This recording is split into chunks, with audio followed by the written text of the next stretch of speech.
Sutra Teratai yang menakjubkan, bab 16, Panjang Usia Tathagata, Shinvasyang Sutra Teratai episode 1525. Memberikan pengajaran dan bimbingan untuk memungkinkan akar kebajikan tumbuh berkembang. Buddha muncul di dunia ini sebagai ayah dari 4 jenis kelahiran dan guru pembimbing agung bagi jiwa kebijaksanaan dari para makhluk. Pada seluruh alam dari para makhluk, Buddha memberikan pengajaran dan bimbingan, memungkinkan mereka untuk terbebaskan dan mengakhiri semua alam sengsara. Dengan menjaga tekad dan mengikuti jalan pencerahan, memungkinkan kebajikan untuk tumbuh berkembang.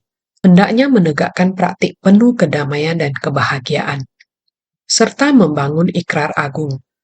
Buddha menaruh ibah dan memberi manfaat kepada semua makhluk.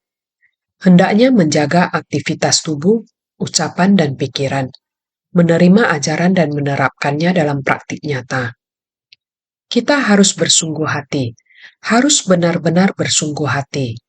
Buddha muncul di dunia ini, yaitu sebagai ayah pengasih dari 4 jenis kelahiran. Sang Buddha adalah ayah pengasih dari 4 jenis kelahiran, guru pembimbing dari 3 kelompok alam. Kita semua sering melafalkan dan mendengarkan kata-kata ini untuk jangka waktu yang sangat panjang. Kita sudah mempelajari aspek pokok dalam Sutra Teratai. Tujuan utamanya adalah untuk membantu kita memahami panjangnya masa hidup Sang Buddha dari saat ia mulai membangkitkan tekad. Masa hidup Buddha tidak terbatas oleh kelahiran pangeran lebih dari 2.500 tahun yang lalu. Di istana kerajaan Kapilavastu, sang pangeran yang kelak mencapai kebudahan dan kemudian memasuki parinirvana. Masa hidupnya tidak dibatasi oleh 80 tahun itu saja. Kita sudah mengatakannya lagi dan lagi. Masa hidup Sang Buddha tanpa batas dan tidak dapat dihitung. Kita menghitungnya dengan kalpa sebanyak butiran debu. Butiran debu ini tidak bisa dihitung angkanya. Tidak peduli seberapa keras kita mencoba menghitungnya, tidak terduga bagi kita. Kita memakai waktu yang sangat panjang ini untuk menjelaskan apa itu kalpa, dan untuk menjelaskan seberapa banyak para makhluk yang diubah Sang Buddha, dan seberapa lama waktu yang ia perlukan. Semua ini tidak ada batas dan tidak ada akhir. Ini memakan waktu yang sangat panjang. Apa tujuannya datang ke dunia ini? Peduli terhadap semua makhluk adalah satu tujuan utamanya, karena semua makhluk tersesat dan kebingungan. Semua orang tidak dapat memahami mengapa kita dilahirkan. Dalam hubungan antar sesama, mengapa kita tidak dapat saling memahami? Banyak hal yang tidak dapat kita pahami. Bahkan terkadang kita yang tidak memahami diri kita sendiri, inilah yang disebut sebagai makhluk awam. Makhluk awam tidak memahami segalanya, tidak dapat memahami orang lain, juga tidak dapat memahami diri sendiri. Malahan antar sesama manusia selalu saling perhitungan, sehingga menimbulkan banyak konflik antar sesama, dan menyebabkan kerisauan yang tidak terhingga. Kerisauan yang tidak terhingga ini membuat kita menciptakan kekuatan karma yang tidak terukur dan tidak terhingga jumlahnya. Kekuatan karma telah terbentuk dan menjadi balasan karma. Hukum sebab dan akibat. Hukum sebab dan akibat tidak dapat dikendalikan oleh kita. Selama kehidupan ke kehidupan, Buddha tidak tega melihat kita seperti ini. Oleh itu, dari kalpa sebanyak butiran debu yang lalu, sebersih niat itu, kalpa sebanyak butiran debu, semua orang seharusnya masih ingat. Di era Buddha Mahabhisnana Bibu, 16 pangeran membangkitkan tekad awal. Tekad kendaraan besar diteruskan hingga sekarang. Dari kehidupan ke kehidupan datang ke dunia, adalah untuk mengajar dan membimbing para makhluk. Oleh karena itu, di dunia sebagai ayah dari 4 jenis kelahiran, Kewelas asihannya seperti seorang ayah yang merawat anak-anaknya. Ayah mana di dunia ini yang tidak peduli dengan anak-anaknya? Maka batin Buddha dalam menjaga semua makhluk seperti seorang ayah yang menjaga anak-anaknya. Sebagai ayah dari 4 jenis kelahiran. 4 jenis kelahiran, yaitu kelahiran melalui telur, kelahiran melalui kandungan, kelahiran melalui kelembaban, dan kelahiran spontan, juga merupakan semua makhluk hidup. Buddha mengasihi, menyayangi, dan melindungi mereka. Beberapa hari ini terus memberitahu kepada semua orang, kita harus memahami makna dari kehidupan secara umum. Yang disebut kehidupan secara umum bukan hanya tubuh kita, tetapi kehidupan secara umum antar umat manusia. Bukan hanya mengasihi sesama manusia. Lihatlah timah kita, para tabib agung, dokter dari setiap negara. Di tempat asal mereka, tempat kelahiran mereka, lihatlah mereka, arah cinta kasih yang sama, menggunakan semangat dan filosofi suci sama halnya mereka di negara tersebut. Melihat mereka merawat dan menjaga pasiennya. Tidak takut akan kesulitan, baik mendaki gunung maupun turun ke pedesaan. Mereka sangat bersuka cita. Tanpa pamrih, mereka pergi mengunjungi pasien dalam waktu yang lama, melewati jalan yang berlika-liku. Sesampainya lalu bagaimana menghadapi penderitaan pasien. Manusia di dunia tidak hanya memiliki penyakit saja. Memang harus terus hidup. Sungguh tidak mudah. Kesulitan di dalam keluarga, transportasi kurang memadai, untuk keluar berobat sangatlah sulit. Meskipun dapat berobat, juga tidak memiliki kondisi tersebut. Tidak punya uang, tidak memiliki transportasi, tidak ada yang mengantar, tidak ada yang mengurus. Orang dengan kondisi demikian sangatlah banyak. Staf medis pergi ke tempat tersebut dalam jumlah banyak. Melihat kondisi demikian, batin semua orang merasakan perjalanan ini tidaklah sia-sia. Bukan hanya mengunjungi pasien, tetapi belajar tentang kehidupan sangat banyak. Mendapatkan hasil yang kompleks, memahami bahwa sangat banyak penderitaan di dunia. Baru menyadari berkah diri sendiri. Benar-benar sangat penuh berkah, baru mengetahui demikian bersumbangsi. Dan nilai dari kehidupan. Mereka mengatakan, bukan hanya mempelajari keahlian ilmu kesehatan. Kayak ini membuka mata kita, juga bisa belajar bagaimana menjadi seorang dokter. Dari praktik kedokteran selama 20 tahun lebih, ada juga yang 30-an tahun, 40-an tahun, juga ada yang masih sangat muda. Lebih-lebih adalah para dokter muda. Dia mengatakan, datang belajar bagaimana bisa menjadi seorang dokter. Ini adalah harus mempraktikkan secara nyata. Sang Buddha adalah demikian mengajari kita. Mengajari bagaimana menghormati kehidupan. Nilai kehidupan yang berharga bukan hanya dilihat di tubuh ini, adalah perlu dilihat secara umum. Konsep kehidupan secara umum juga mengajari kita bukan hanya orang mempraktikkan orang. 4 kehidupan. Sang Buddha juga menyayanginya. Hewan juga merupakan wujud makhluk hidup. Tidak peduli apa kehidupannya, bagaimana wujud tubuhnya, dia ada kehidupan. Kita harus mengasihi dan mencintainya. Manusia untuk mempertahankan gizi kehidupan bukan dengan hewan untuk memberi makan para manusia.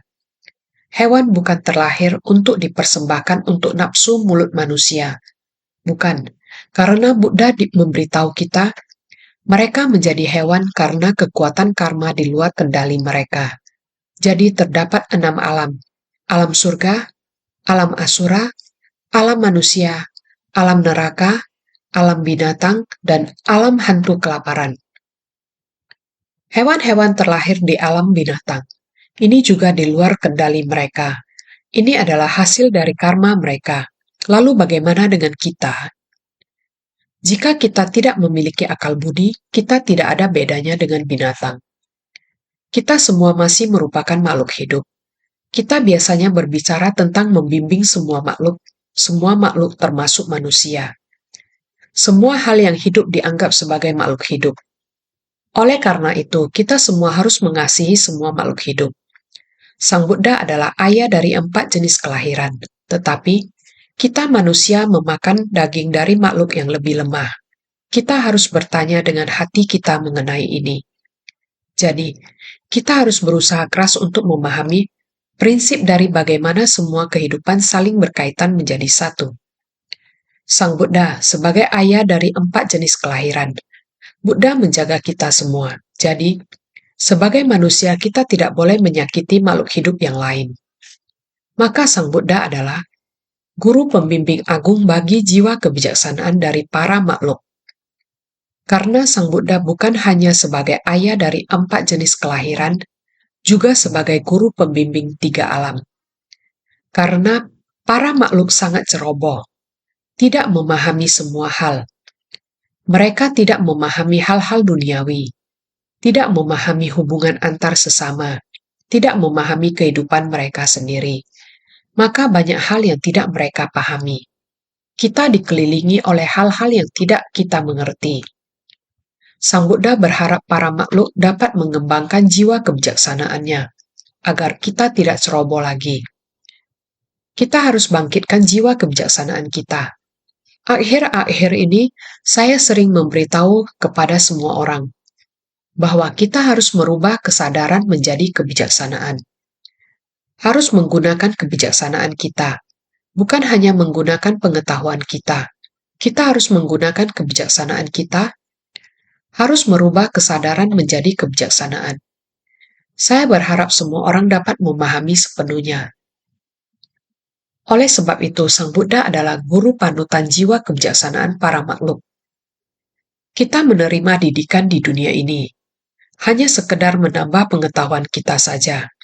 Tidak peduli seberapa tinggi pendidikan kita, yang dapat kita sampaikan adalah bahwa saya telah mengetahui, mengenalnya. Hanya demikian saja. Yang Sang Buddha ajarkan kepada kita adalah jiwa kebijaksanaan, sehingga kita dapat memahami prinsip-prinsip besarnya. Prinsip kebenaran alam semesta. Semuanya tercakup dalam lautan kebijaksanaan hakikat kebudahan. Beberapa waktu yang lalu saya sering membahas tentang jiwa kehidupan dari Sang Buddha. Jiwa kehidupan Sang Buddha usia Buddha yang tak terhingga. Semuanya karena beliau menggunakan umur kebijaksanaan. Dalam ruang waktu yang tidak terbatas, sehingga kita sangat sulit untuk memperkirakan usia dari Sang Buddha ada seberapa panjang. Karena Sang Buddha bukan menggunakan jiwa kehidupan, tapi beliau menggunakan jiwa kebijaksanaan. Menggunakan jiwa kebijaksanaan ini untuk membimbing kita, mengharapkan agar setiap dari kita mampu untuk menerima jiwa kebijaksanaan. Ini adalah untuk membimbing kita. Jadi merupakan guru pembimbing agung dari 3 kelompok alam. Jadi, pada seluruh alam dari para makhluk, Buddha memberikan pengajaran dan bimbingan.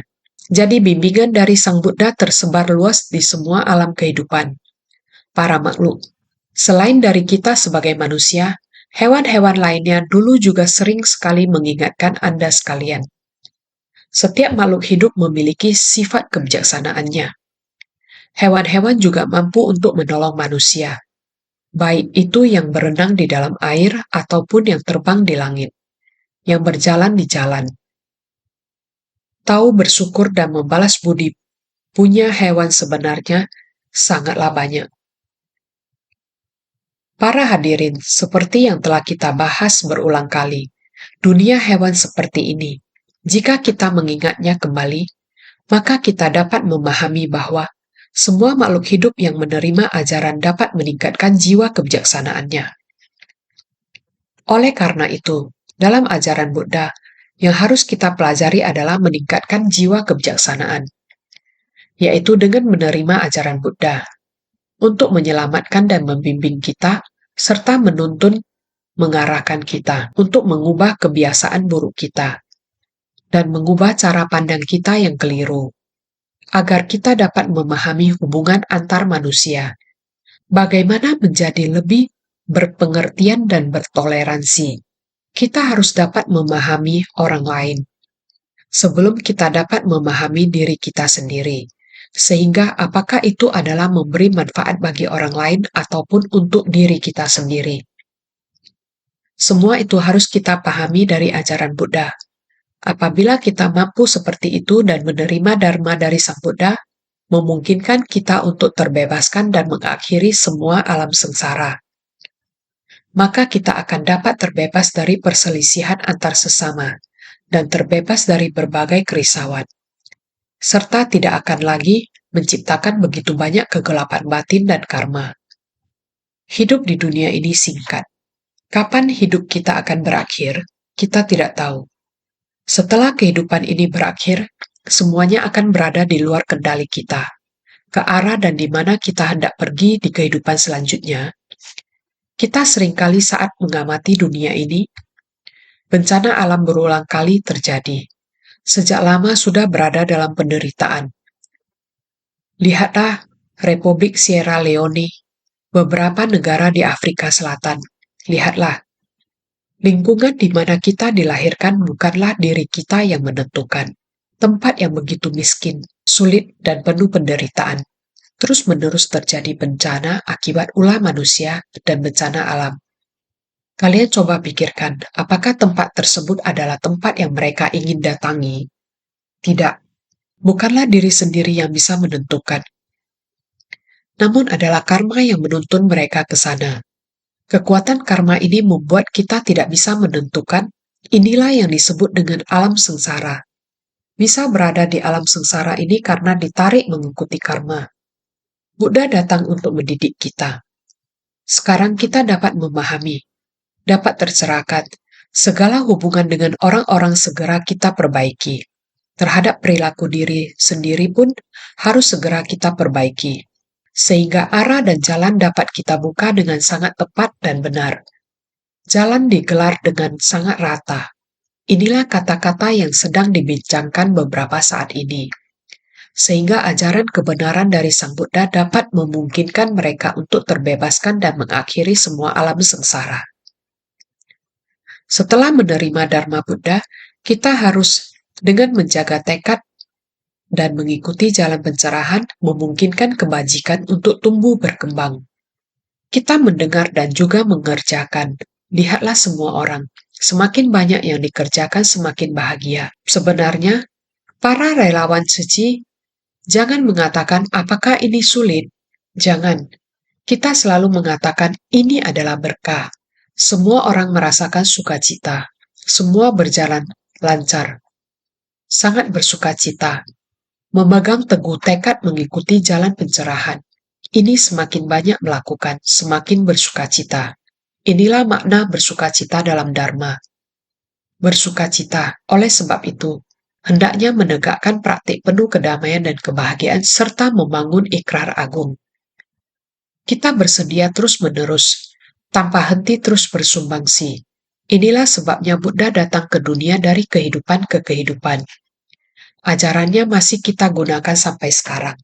Jadi prinsip ini didasarkan pada Buddha Dharma untuk menunjukkan Buddha menaruh iba dan memberi manfaat kepada semua makhluk. Inilah welas asih Buddha, welas asih kepada semua makhluk. Datang memberi manfaat pada semua makhluk, dengan memberikan pengajaran kepada semua makhluk. Demikian membantu kita memahami. Hendaknya menjaga aktivitas tubuh, ucapan, dan pikiran. Menjaga tindakan, ucapan, dan pikiran dengan baik. Praktik tubuh kita harus berperilaku yang baik. Ucapan kita harus kata-kata yang baik. Niat pikiran kita harus terus diperhatikan. Saya selalu memberitahukan kepada Anda semua, ajaran Buddha yang Anda dengar harus diukir di dalam batin.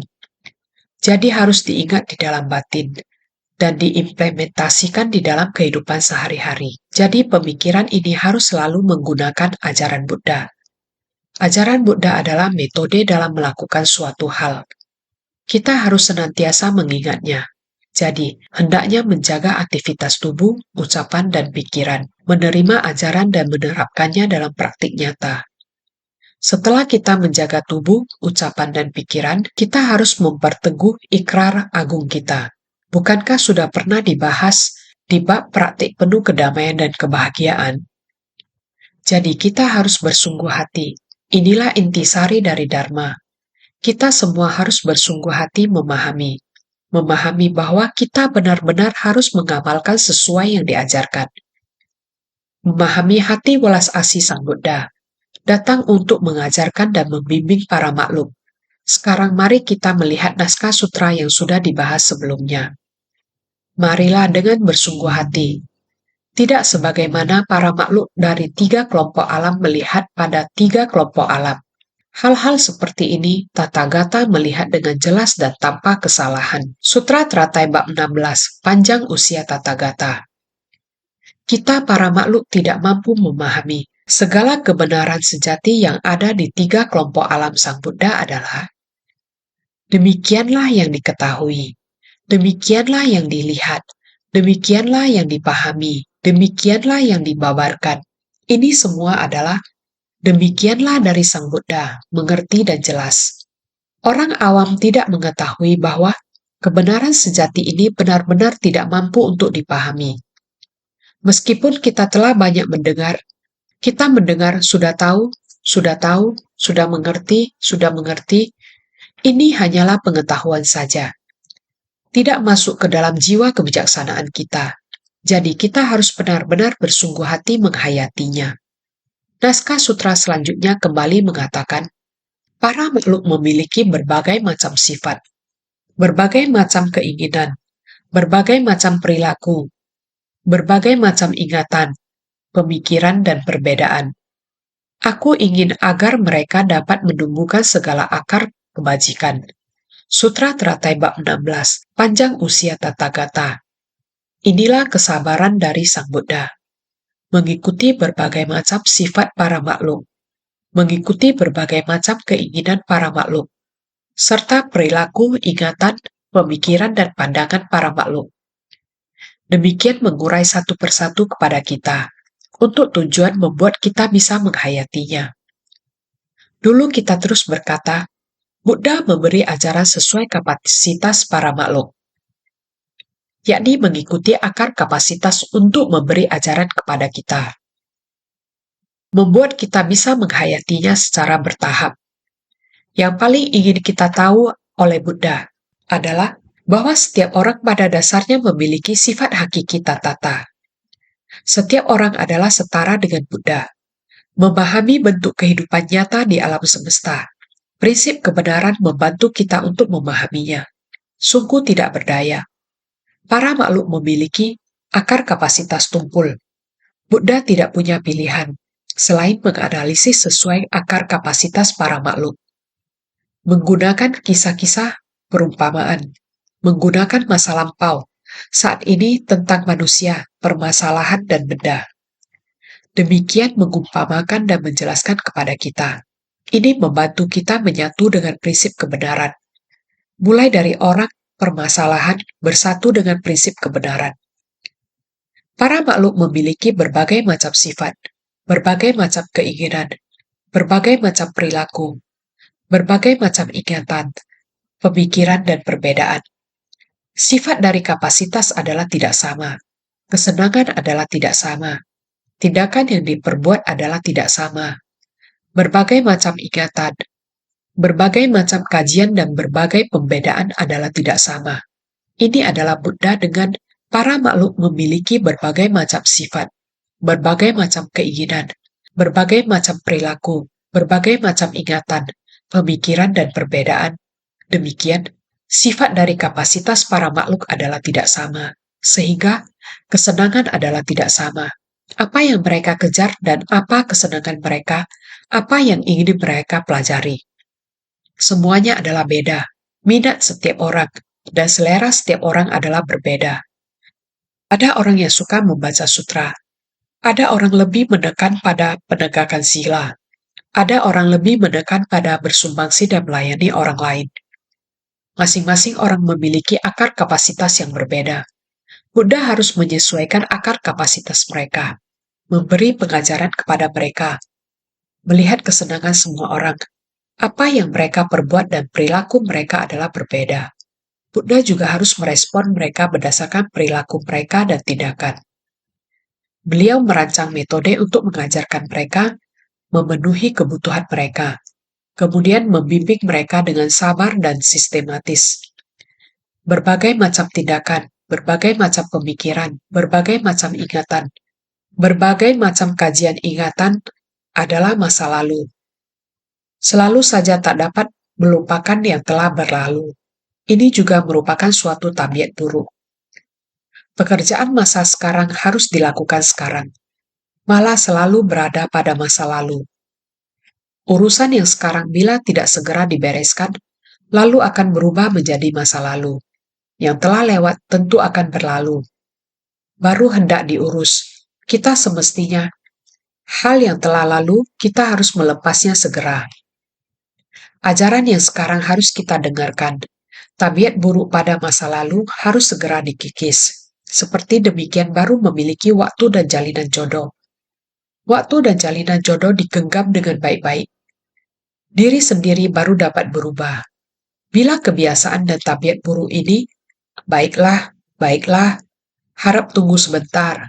Saya mau antar dahulu urusan ini. Tunggu sebentar. Maka jalinan jodoh akan berlalu. Kemudian sudah menjadi masa lalu. Hal ini kita mesti dengan amat bersungguh hati untuk memahaminya. Berbagai perbedaan. Pembedaan seperti ini semuanya tidak sama. Demikianlah tabiat buruk dari banyak orang. Bila kita mengerti dan mengetahui bahwa tabiat buruk adalah seperti ini, diri sendiri hendaknya introspeksi merubah dirinya. Perubahan dalam hidup yang begitu besar tentu akan bisa terlihat oleh orang di sekeliling kita. Bila tidak, bila kita, ada kok, saya akan berubah deh, akan berubah. Beri saya waktu. Seperti ini akan sangat lambat. Ada kalanya sudah tidak sempat. Waktu tidak akan menunggu kita. Maka sifat kita mesti berubah. Tabiat buruk baru bisa berubah. Sifat adalah sifat dari kapasitas. Karena sifat dari kapasitas makhluk tidak seragam, makanya membabarkan dharma sesuai kapasitas untuk memberi manfaat pada orang-orang. Keinginan artinya keinginan untuk kesenangan. Karena keinginan untuk kesenangan tidak seragam, makanya memberikan bimbingan sesuai keinginan untuk memberi manfaat bagi dunia. Sehingga sifat adalah sifat dari kapasitas. Karena sifat dari kapasitas makhluk tidak seragam. Oleh sebab itu, makanya membabarkan dharma sesuai kapasitas untuk memberi manfaat pada orang-orang.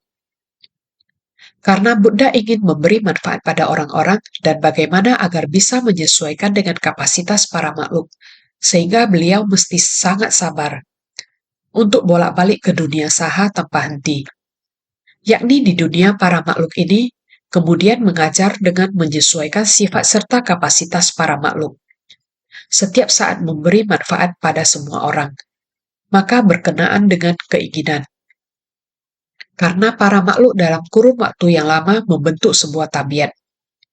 Demikianlah tabiatku, saya senang melakukan demikian. Keinginan ini adalah keinginan untuk kesenangan. Kesenangan yang artinya menyukai. Saya menyukai demikian. Ini membuat saya senang. Saya menjadi senang jika melakukan demikian. Namun apa yang kita senang dan sukai belum tentu benar adanya.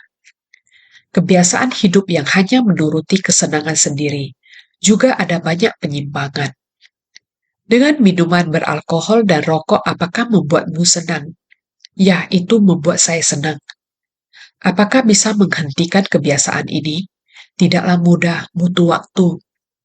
Baik sesuatu yang tidak pantas dikonsumsi harus segera dihentikan. Kebiasaan yang tidak pantas harus segera berubah.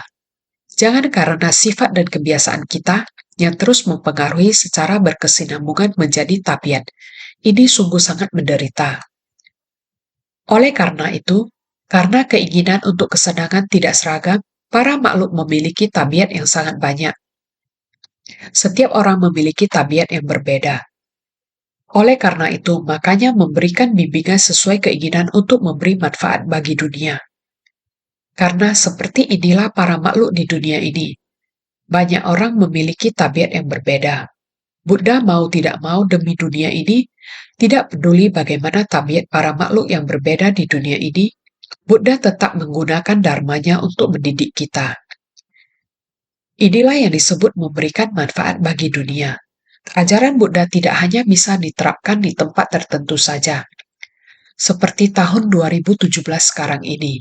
Insan suci telah berada di 50 hingga 60 negara. Setiap insan suci ini mereka memiliki tabiat yang berbeda, tetapi mereka memiliki arah tujuan yang sama, yaitu menggunakan dharma untuk terjun ke tengah orang banyak. Menggunakan metode terampil ke tengah orang banyak, sehingga tidak hanya di satu negara, tetapi digunakan di setiap negara yang pernah dibantu. Dan sekarang sudah hampir ada di 100 negara. Merubah kehidupan dan pandangan banyak orang dengan menggunakan metode terampil dan berubah, tidak peduli apakah tingkatan mereka tinggi ataupun rendah. Setelah mereka berhubungan, berinteraksi dengan suci, maka pandangan mereka akan berubah. Mereka memiliki pandangan yang berbeda. Seperti inilah, oleh karena itu memberi manfaat bagi dunia. Ajaran Buddha dapat memberi manfaat bagi dunia. Apa yang menjadi kegembiraan adalah keinginan. Sifat yang terbentuk dari kebiasaan akan terpancing oleh keinginan menjadi perbuatan. Memikirkan apa yang diperbuat adalah ingatan. Setelah berpikir dan berhitungan, apa yang diperbuat adalah membeda-bedakan. Sehingga, apa yang menjadi kegembiraan adalah keinginan. Sifat yang terbentuk dari kebiasaan akan terpancing oleh keinginan menjadi perbuatan. Karena kita sering dipengaruhi secara berkesinambungan selama jangka panjang, sehingga menjadi suatu kebiasaan. Setelah dipengaruhi secara berkesinambungan selama jangka panjang akan menjadi suatu kebiasaan. Sehingga disebut sebagai sifat. Sifat inilah yang menjadi perilaku kita. Perilaku kita juga dapat diubah menjadi baik. Perubahan yang baik berasal dari kita. Perubahan baik dari keinginan untuk kesenangan. Membuat perubahan kebiasaan dari perilaku. Jika demikian, maka mampu berubah perilaku buruk menjadi perilaku bajik. Oleh karena itu, memikirkan apa yang diperbuat adalah ingatan. Yang berlalu biarlah berlalu. Lihatlah bagaimana insan suci bersumbangsi tanpa pamrih. Tidak memiliki persoalan yang berlalu. Terima kasih karena telah memberi saya kesempatan untuk melayani. Yang berlalu biarlah berlalu. Tidak mengharapkan imbalan. Terima kasih karena telah memberi saya kesempatan untuk bersumbangsi. Ini merupakan konsep pemikiran insan suci. Perilaku kita adalah demikian, untuk memberi manfaat kepada makhluk hidup. Setelah itu tiada lagi tidak meletakkannya di dalam hati. Jika Anda meletakkannya di dalam hati, lihatlah pada aksara berpikir. Pada bagian atasnya terdapat aksara ladang dan pada bagian bawahnya terdapat aksara hati. Ketika sudah berlalu, kita masih membajak ladang tersebut, berubah menjadi keinginan. Keinginan adalah rupa yang masih berada di dalam hati. Inilah yang dinamakan melekat pada rupa dan batin. Kita belajar dharma. Ada cara bagus untuk membawa manfaat bagi dunia. Namun kita tidak boleh melekat pada rupa. Tidak boleh membiarkan rupa ini terus tersimpan dalam batin kita. Tidak boleh melekat pada rupa. Jadi ketika kita berpikir dan berhitungan, inilah yang terjadi. Pikiran ini akan terus ada dalam batin kita. Saya sudah bersumbangsi sekian banyak. Sudah banyak yang saya lakukan demi kamu. Sebenarnya kita mesti melakukan apa yang benar. Lakukan saja hal yang membawa manfaat bagi orang banyak. Kita mesti melakukan hal yang benar. Mengapa kita harus menyimpannya dalam hati? Jadi janganlah kita berpikir dan berhitungan, dan terus mengubah hal ini menjadi ingatan. Kalau kita sudah melakukan hal duniawi, dan terus berpegang padanya, maka ini akan menjadi kemelekatan. Bagaimana dengan Dharma Buddha? Belakangan saya terus memberitahu semua orang. Hendaknya kita mengukir Dharma yang kita dengar di dalam batin.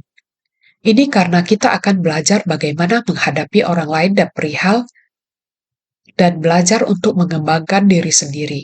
Hingga semua ini menjadi sesuatu yang alami dalam diri kita. Menjadi bagian dari kita. Ini adalah prinsip kebenaran yang ada dalam sifat kita. Ini yang mesti kita pelajari. Jadi, kita mesti melepaskan apa yang tidak perlu disimpan dan memegang apa yang perlu kita simpan selamanya, hingga kita mengubah kesadaran menjadi kebijaksanaan. Kita mesti mengubah kesadaran kedelapan kita menjadi kebijaksanaan Buddha. Inilah yang senantiasa saya beritahukan pada semua orang. Jadi, apa yang diperbuat adalah membeda-bedakan. Beginilah orang awam pada umumnya, memiliki keinginan atas kesenangan, ada kehendak dan pikiran, sering perhitungan. Jadi ini berubah menjadi membeda-bedakan. Kita membeda-bedakan banyak hal, dan berselisih antar sesama, sehingga masalah terus muncul. Praktisi dalam pelatihan dan penegakan diri, jika menemui rintangan dalam praktik, mesti dilenyapkan, sehingga memperoleh manfaat dari mengatasi rintangan. Ingatan adalah serupa dengan pemahaman. Dikarenakan memiliki akar kebajikan, makanya ingin dan senang, sehingga melakukan pembinaan diri. Karena ada membina diri, makanya memperoleh yang menyerupai pemahaman. Sehingga praktisi dalam pelatihan dan penegakan diri, jika menemui rintangan dalam praktik, mesti dilenyapkan. Kita hendaknya senantiasa melatih diri. Melatih diri dengan bersungguh-sungguh dalam bermawas diri. Yang kita latih adalah ketika ada permasalahan dunia yang merintangi kita, untuk tidak menyimpannya dalam hati setelah kita menghadapinya. Sama halnya ketika kita berbuat kebajikan. Itu adalah semestinya kita lakukan. Tidak perlu lagi disimpan ke dalam hati, yakni bersumbangsi tanpa pamrih. Ini adalah kekosongan dari 3 aspek dalam berdana. Juga harus berterima kasih. Di dalam kesulitan para makhluk merupakan ladang pelatihan para bodhisattva. Kita belajar bagaimana untuk mengurai kesulitan mereka. Setelah kita berhasil mengurainya, maka para bodhisattva hendaknya berterima kasih atas tersedianya ladang pelatihan ini yang memungkinkan kita berkontribusi. Lantas harus memohon apa lagi? Tidak ada lagi. Inilah yang semestinya kita hadapi. Apa yang sudah berlalu janganlah disimpan ke dalam hati. Apapun yang disimpan ke dalam hati akan menjadi rintangan. Ketika ada rintangan, maka harus segera disingkirkan. Inilah metode dalam menghadapi rintangan, yakni dengan bersumbangsi tanpa pamrih. Maka ingatan adalah serupa dengan pemahaman. Ingatan, saya mengingat kembali, mengingat di mana pernah melakukan hal ini. Sebenarnya ingatan seperti membuat peristiwa tersebut masih menempel di sana, masih ada di sana. Sebenarnya setelah sesuatu hal dilakukan, ini berarti sudah berlalu. Harus secepatnya beralih, seperti Stephen Huang saat gempa bumi Meksiko 2017 telah melakukan begitu banyak perbuatan bajik di sana. Ketika jalinan jodoh telah sempurna, ada yang datang mengambil alih, dan dia dengan segera pulang ke Taiwan. Karena sudah ada janji dengan Tima Taiwan, maka dia kembali ke Taiwan untuk memberikan ceramah. Mendengar berita bahwa dia sangat leluasa di dalam kelas, tidak membawa beban. Penanggulangan bencana Meksiko, prosesnya adalah sangat sulit. Semua itu tidak menempel padanya. Dia pulang dengan sangat damai dan leluasa. Dan berbagi kisah dengan kita semua. Berbagi kisah tentang penanggulangan bencana Houston. Dahulu bagaimana dia menyebarkan ajaran Buddha. Bagaimana menolong orang. Bagaimana wali kota. Bagaimana kepala kepolisian dan lain-lain. Setelah dia berinteraksi dengan mereka, lalu menyerahkan kepada orang lain. Dan secepatnya dia balik ke Meksiko. Penanggulangan bencana Meksiko. Setelah ada gambaran tujuan, dengan cepat lalu menyerahkan kepada penggantinya. Tugasnya adalah secepatnya pulang ke Taiwan, dan berbagi kisah di Jingshitang. Ceramah ini disampaikan dengan damai dan leluasa. Ini karena terhadap hal yang pernah dilakukannya, tidak ditempelkan dalam batin, dan pulang dengan leluasa. Namun di dalam hatinya masih terdapat ingatan dan pemikiran, serupa dengan pemahaman. Jika Anda mengatakan padanya tentang Meksiko, dia akan segera mengingat tentang bahwa gempa bumi di sana yang sangat menggenaskan. Jika mengatakan tentang hubungan manusia, dia akan tidak henti-hentinya mengatakan pada Anda tentang seseorang ke orang yang lainnya. Seperti orang-orang tersebut muncul kembali di hadapannya, ingatan dan pemikiran yang sempurna ini, namun telah meninggalkan kondisi tersebut. Sejumlah hal ini semua tersimpan di dalam ingatan dan kesadaran. Maka kesadaran yang ada di dalam sana berharap ingatan dan kesadaran ini tersimpan di dalam ingatan dan kesadaran. Satu hal dalam Sutra Bodhisattva akan menumbuhkan satu kebijaksanaan. Berharap hal yang telah diperbuat oleh Bodhisattva dapat berubah menjadi kebijaksanaan. Maka itu adalah kekosongan dari tiga aspek dalam berdana. Tidak dengan menggumbar mengatakan bahwa semua hal ini dikerjakan oleh saya. Tidak. Untuk bersyukur dan berterima kasih. Agar dia dapat melihat bahwa kehidupan adalah tidak kekal. Bumi adalah rentan. Kondisi ini membuatnya juga dapat melihat tindakan kelas di alam manusia. Saat ada bencana terjadi yang berposisi tinggi atau yang sangat kekurangan. Ini membuatnya melihat harapan akan mengubah kesadaran menjadi kebijaksanaan. Prinsip kebenaran ini, karena dia juga ada menghirup harumnya Dharma, mendengar silvasyang, seharusnya dia juga jelas, sehingga merasa nyaman dan leluasa. Ini adalah menggunakan contoh untuk perumpamaan. Jadi ingatan adalah serupa dengan pemahaman. Dalam batin kita masih belum begitu sempurna, lengkap. Jalan-jalan ini yang telah ditapaki oleh Stephen Huang, hanya master yang mendengarnya, kemudian meneruskannya. Sebenarnya juga tidak begitu jelas. Dia yang telah menapakinya. Ingatannya, itu yang lebih jelas. Jadi, dikarenakan memiliki akar kebajikan, makanya ingin dan senang, sehingga melakukan pembinaan diri. Ini adalah batin dan tindakan. Batin dan tindakan semuanya sangatlah sukacita. Inilah orang yang memiliki akar kebajikan, yakni kecenderungan arahnya untuk memberi manfaat pada orang. Dunia melakukannya dengan arah ini. Ini berarti sehingga melakukan pembinaan diri. Melakukan pembinaan diri menyerupai pemahaman. Anda melakukan pembinaan diri demikian. Anda barulah bisa menghayatinya, mempraktikkan dalam tindakan nyata. Beberapa hari lalu bukankah Anda terus mengatakannya kepada semua orang? Kita mesti mempraktikkan dalam tindakan nyata.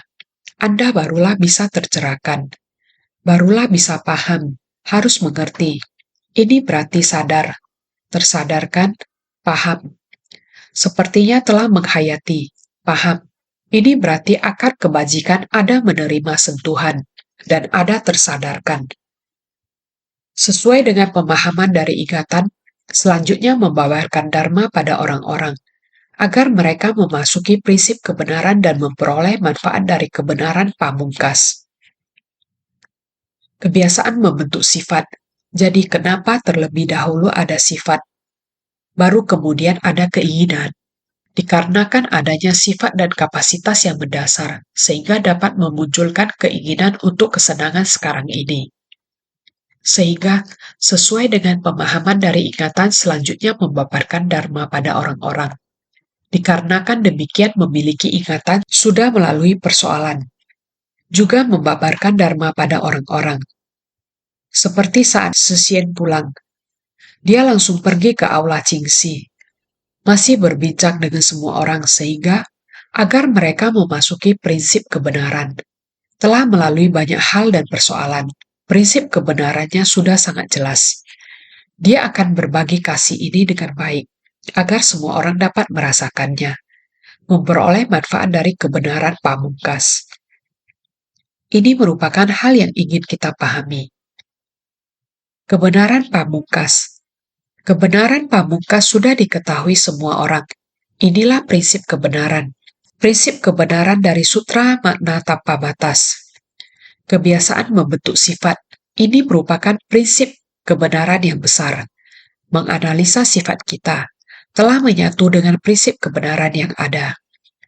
Jadi kenapa terlebih dahulu ada sifat baru kemudian ada keinginan? Kita pada dasarnya telah memiliki sifat hakiki.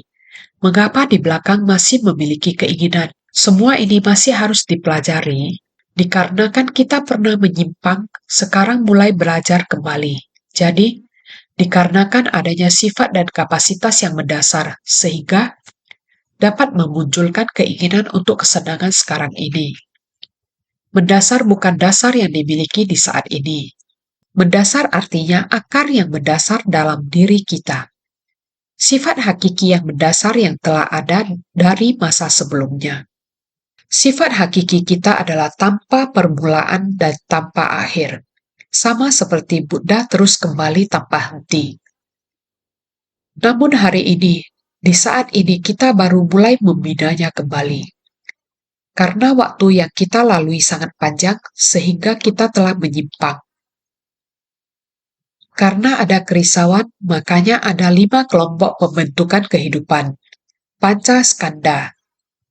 Kemudian dikarenakan adanya 5 kelompok pembentuk kehidupan, makanya timbul kerisauan lagi. Sifat dan keinginan juga demikian. Sifat dan keinginan dari para makhluk beraneka ragam jenisnya, guna membuat mereka memunculkan akar kebajikan, makanya menggunakan sejumlah cara. Jadi, karena ada kerisauan di masa lalu kita untuk waktu yang sangat lama, kami tersesat dalam penderitaan. Jadi, karena ada kerisauan, makanya ada 5 kelompok pembentuk kehidupan. Ini karena penderitaan ini benar-benar ada. Jadi ada 5 kelompok pembentuk kehidupan. Kita sudah pernah membahas ini sebelumnya.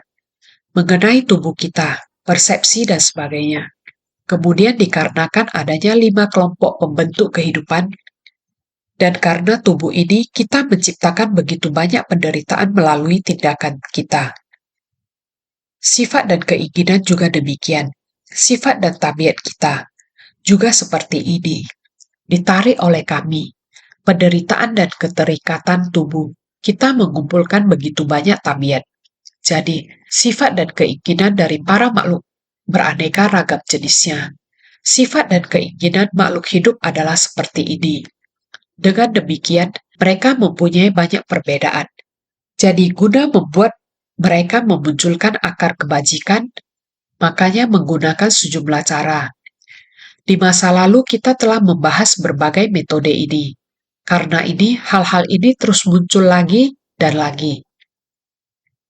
Aku ingin agar mereka dapat menumbuhkan segala akar kebajikan.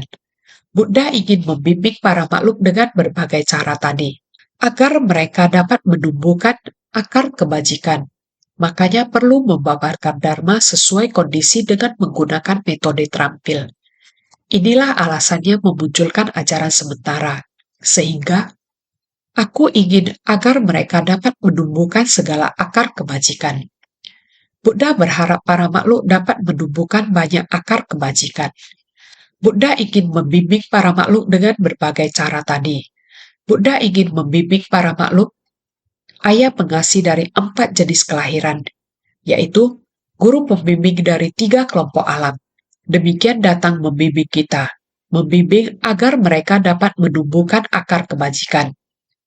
Terus menumbuhkan akar kebajikan kita, terus berkembang, menumbuhkan jiwa kebijaksanaan kita, membabarkan Dharma sesuai kondisi dengan menggunakan metode terampil. Terhadap ajaran harus diserap ke dalam batin dan dipraktikkan dalam kehidupan, mempelajari dan menggunakan. Kita setiap saat bisa mengajari orang, setiap saat bisa membabarkan Dharma. Inilah alasannya memunculkan ajaran sementara. Demikian sehingga kita harus bersungguh hati terhadap ajaran Buddha. Kita harus bagaimana bisa menyerap dan menggunakannya dalam kehidupan keseharian. Menghadapi orang dan masalah. Dalam melakukan sesuatu, berpikir menyatu dengan pandangan. Harus senantiasa lebih bersungguh hati.